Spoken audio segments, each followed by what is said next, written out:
You can't go back.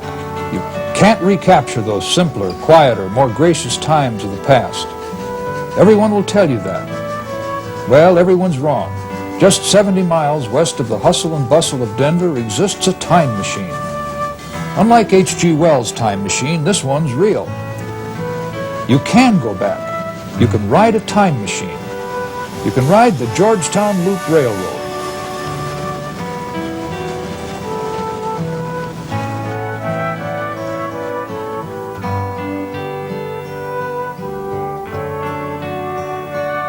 Mist still hangs low in the valley as number 40 is fired up.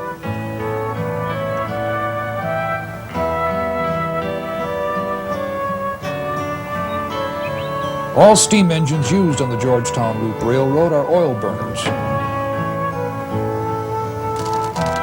The firing up process is a carefully orchestrated symphony of sound and movement, as complicated as any ballet, though much noisier. Steam locomotives are perhaps the ultimate mechanical device.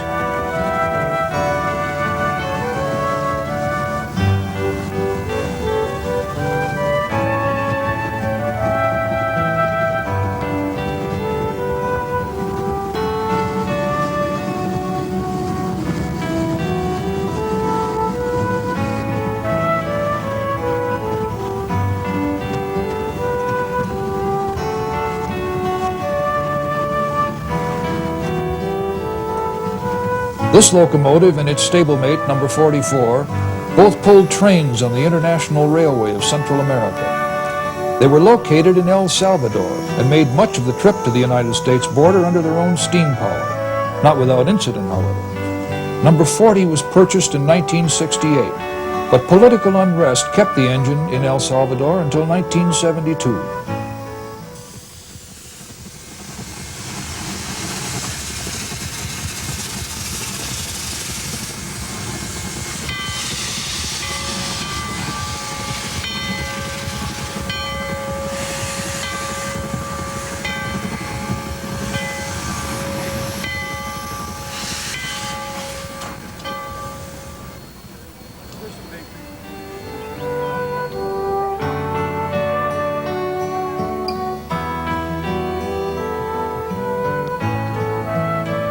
Today, number 40 will pull several hundred passengers on the 4.5-mile trip. By the short season's close, the Georgetown Loop Railroad will carry nearly 100,000 passengers, train lovers, thrill seekers, or just plain tourists.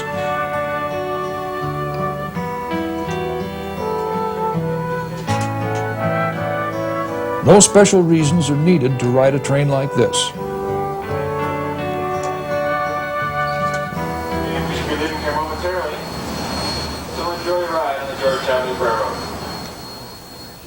Let's fuel up the engine for a run.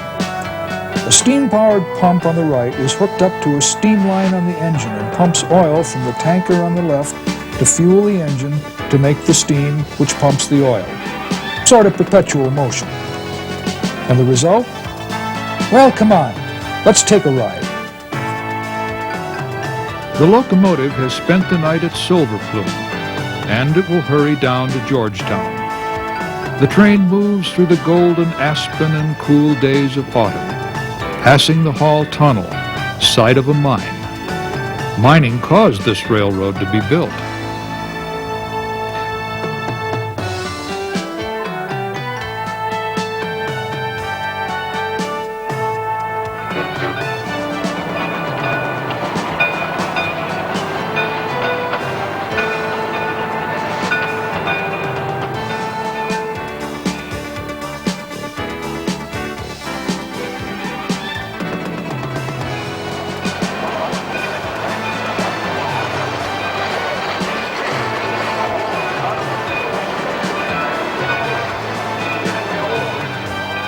We finally reach the Georgetown platform and can begin our trip.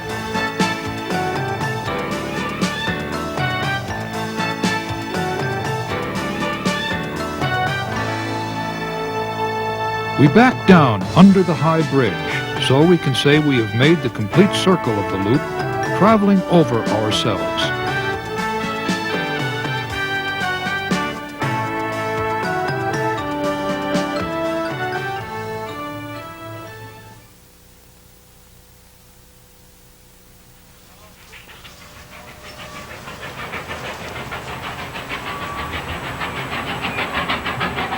Our train crosses Clear Creek for the first of 4 times.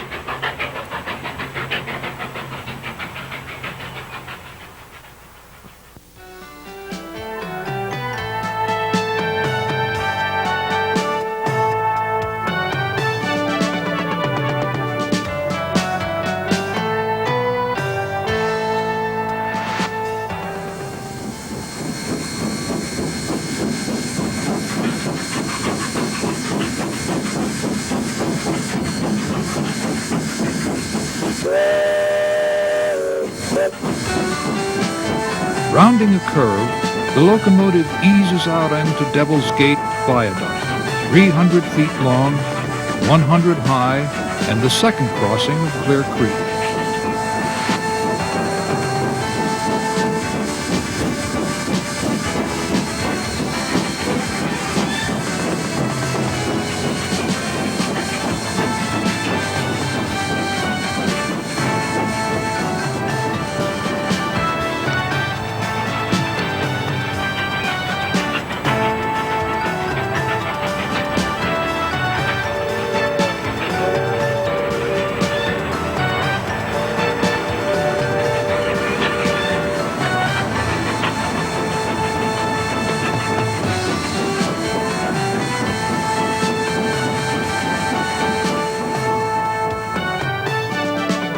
Here we cross over where we started minutes ago. One day in 1859, George Griffith rested by a big beaver pond and stumbled on the only spot where gold was found in this valley. The town that grew from this single incident of golden success was unlike most mining camps of the day. From the very first, Georgetown seemed to be a gentler, more refined, more polished place to live than the typical mining camp. Homes reflected an elegance that was mirrored in the fine architectural details of the commercial buildings. Pride in community was exemplified by the flashy, uniformed volunteer fire department. Georgetown never was destroyed by a fire, a tribute perhaps to these hardy men. Georgetown could boast of one of the finest hotels anywhere, the Hotel de Paris. The food and wines were unmatched, as were the accommodations. A hotel fit for royalty. Yes, Georgetown was not your usual mining camp. Silver, not gold, made Georgetown. There were rich veins of silver on both steep sides of the canyon walls that squeezed the town. Finding the silver was only one of the problems faced by the prospectors. The ore had to be transported to market. Steep mountain grades and poor roads proved difficult in the ascent and dangerous in the descent for oxen or mule-powered wagons. A railroad was the only answer. Mountain railroads are different from railroads found on the plains. The steeper grades and tighter curves necessitated smaller equipment running on rails only 3 feet apart, hence the name narrow gauge. But even for narrow gauge, some areas seemed impossible to conquer. The 2 1/10 miles from Georgetown to Silver Plume seemed just such an area. Silver Plume is 638 feet above Georgetown, and the straight line climb was not possible. The narrow canyon complicated the problem. The solution, called the Devil's Gate Viaduct, later the Georgetown Loop, was a high iron bridge rising almost 100 feet above Clear Creek, crossing over itself with a span of almost 300 feet. It was an amazing feat of engineering. Surveyed in 1879, construction began in 1881 and was completed in 1884. Noted Colorado newscaster Carl Akers put it best. Of all the absurd places that rails went in the mountains, they said this was the absurdest, and they were right. In order to traverse the 2 1/10 miles between the two camps, the engineer Jacob Blickensderfer had the tracks cross over themselves to go through a hairpin turn and a horseshoe curve, all the while climbing up the canyon. It took nearly 4 1/2 miles to go the 2-mile straight line distance. At last, ore mined in the canyon could reach the market. The boom lasted a scant 9 years. The repeal of the Sherman Silver Purchase Act brought a decline of silver prices that finally closed most of the mines.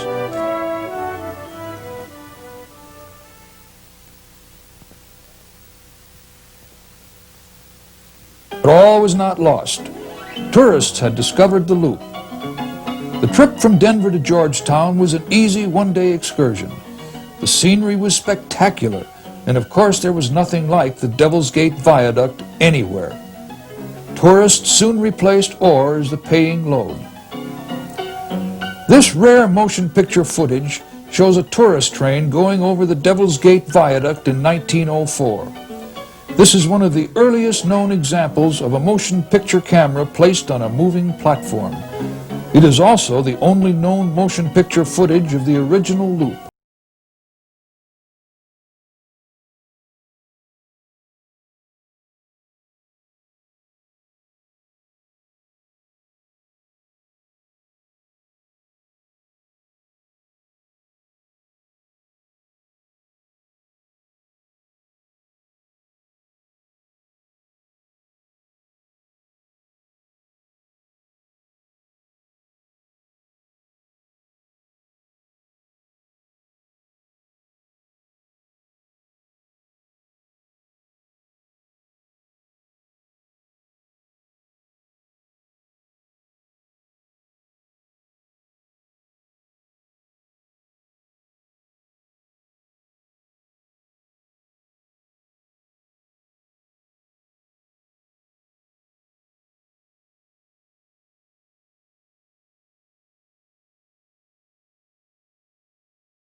This view of Georgetown is an invaluable aid to historians.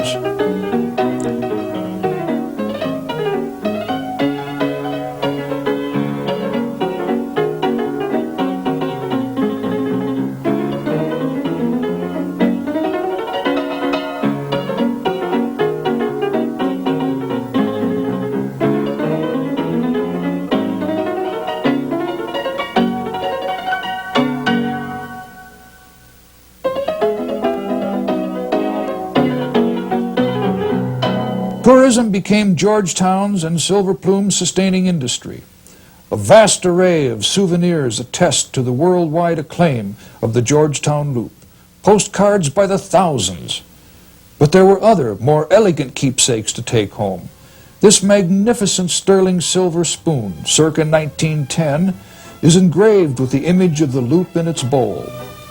One side of the engraved handle depicts a miner in the state seal of Colorado, and the other side is a bucking horse and covered wagon. This exquisite souvenir teacup, made in Germany around the turn of the century, demonstrates the international scope of the loop.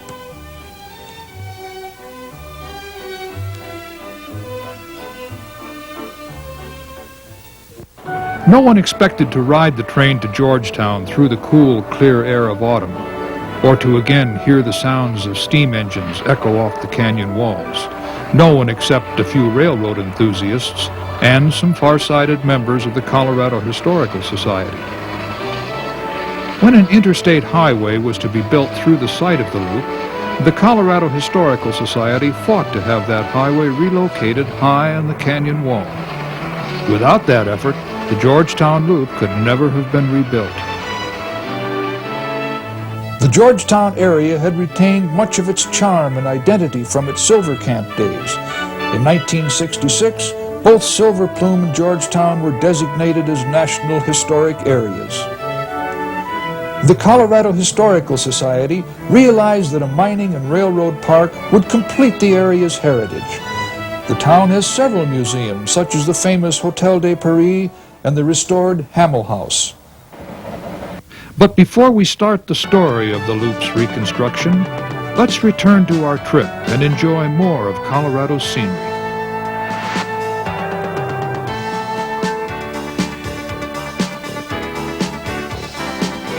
Our train approaches the Hall Tunnel, a mining tunnel. Here rest stored railroad cars and antique mining machinery of another era. Passengers glimpse the Lebanon mine, where visitors can walk into the side of a mountain.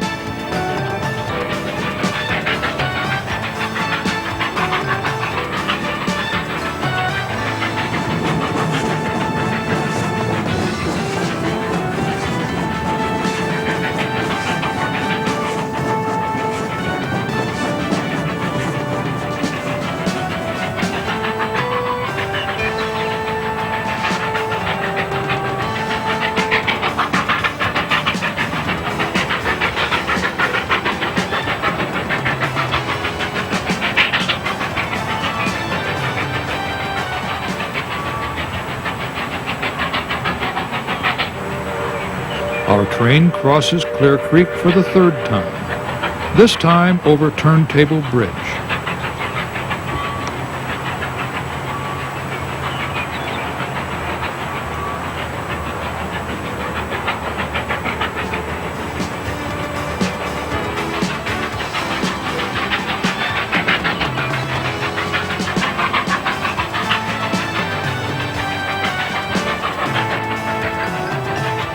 Coming out of a cut, Clear Creek is bridged for the fourth and final time.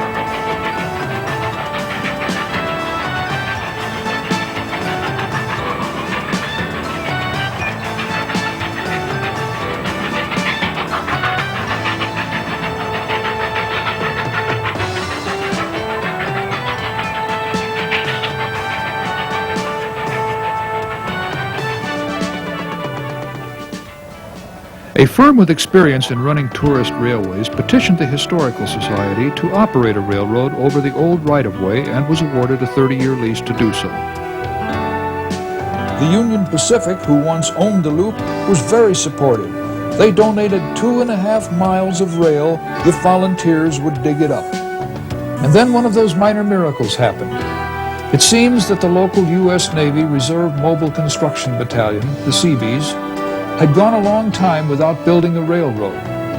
Since a rail line is essential in time of war, they offered their services to build a trackage. The Pin Truss Bridge was found on an abandoned portion of the Colorado and Southern lines. Photos show that it is almost identical to the original one used. Some official decreed that the bridge had to be transported intact. This did present a few problems. Eventually, they had to take it apart anyway. Ties and rails were laid from this bridge towards Silver Plume to the west. The first train over the bridge was this newly arrived narrow-gauge diesel. Purists were upset that the first wasn't a steam engine until they realized that if the bridge had failed for some reason, it would be better to dump a diesel engine into the drink than a steamer. Apologies to any diesel fans in the audience. With trackage ready, the number 40 was loaded up in Central City. Following the route of its Colorado and Southern predecessors, the engine made its way up Clear Creek towards Georgetown. The original Silver Plume depot was moved into place by the Seabees. These fellows played an immeasurable part in the construction of the line. Many of them became so caught up in the project, they worked even on weekends when the battalion was not active. Once in Silver Plume, the Seabees added their personal touch. Equipment for the line was collected from all over Colorado and many other places. In August of 1974, steam returned to the canyon after 4 decades. East of the Pin Truss Bridge, the pilings for the next crossing had stood quietly since the abandonment. With some detective work and a lot of luck, the original bridge was found near Denver. The bridge was actually designed to be a turntable on a standard gauge railroad. But the engineers who laid out the original line were delighted to find that it was the right length to span the river. As with all of the projects, great care was taken to ensure historical accuracy. The first train over the turntable bridge ran in 1975. It was, of course, the diesel. The diesel was built in 1943 by General Electric for the Oahu Railway in Hawaii. Over the years, number 15 has proven its worth to the railroad. During the bicentennial celebration of 1976, nearly every railroad in the country painted some of its equipment for the occasion. Steam-powered trains were soon hauling tourists over the turntable bridge. When the trains reached this point down the valley, it allowed the Colorado Historical Society to open another phase of this outdoor museum. Guides escort visitors into the depths of the Lebanon silver mine for a glimpse of what it was like. The Seabees also helped restore the outbuildings to complete the mine complex museum.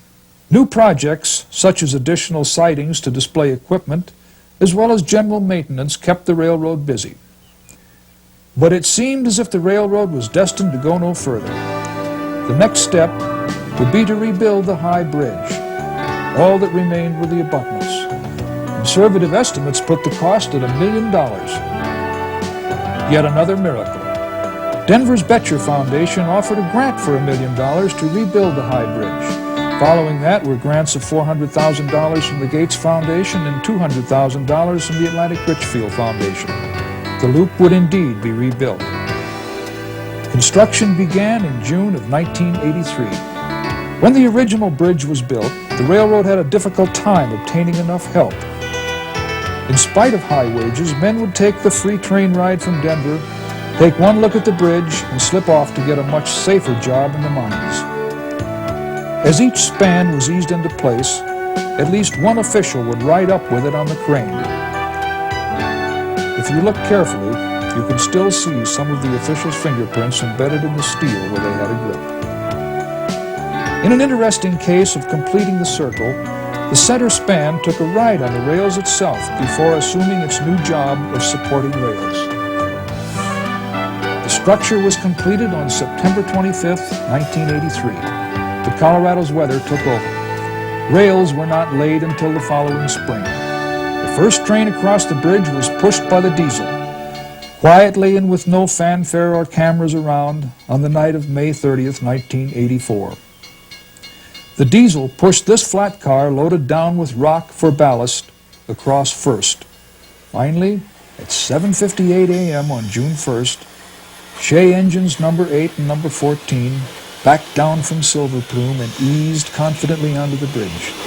The number 8 whistled, and the number 14 answered in triumph, announcing that the time machine had been completed. The echoes reverberated down the canyon and through time itself. Steam had returned to the Devil's Gate Viaduct. As you probably noticed as it crossed the High Bridge, Shays are different. If steam locomotives are indeed the ultimate mechanical devices, then Shays are the ultimate steam locomotives. Shays transfer power to the wheels through a series of helically cut gears and universals. This makes the engines less stiff and more powerful, but slower. Shays can climb steeper grades and negotiate sharper curves. The Georgetown Loop Railroad has 3 of these unique locomotives. The final piece of the puzzle fell into place when a plate girder bridge was found in Nebraska and transported to Colorado. The loop was completed by spanning Clear Creek for the 4th time. The Morrison Foundation donated the funds to build a visitor center at the Georgetown end of the railroad. Silver Plume hasn't been forgotten during all this time. A new engine facility has been completed, which allows maintenance of the locomotives during the long winter months. Let's climb up the Big Phil and finish our trip to Silver Plume.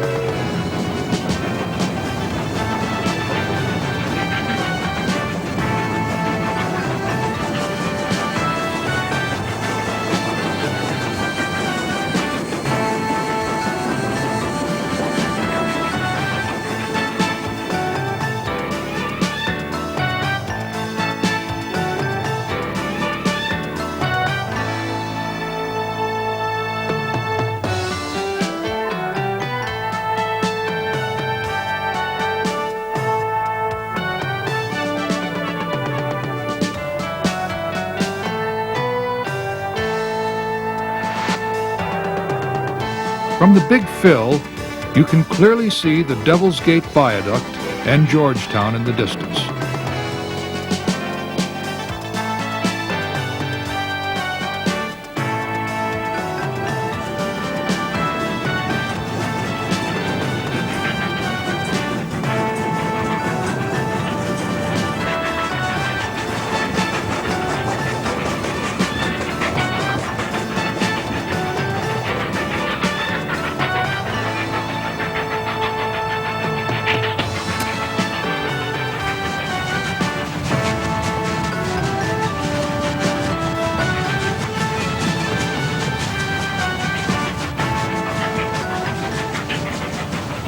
Lindsay Ashby shares with us what the future holds for the Georgetown Loop Railroad. Oh, there always has to be something in the future, and there's talk right now in Silver Plume about the Argentine Central. which would run maybe 12 miles up to the old ghost town of Waldorf and on to Mount McClellan, just a hair under 14,000 feet.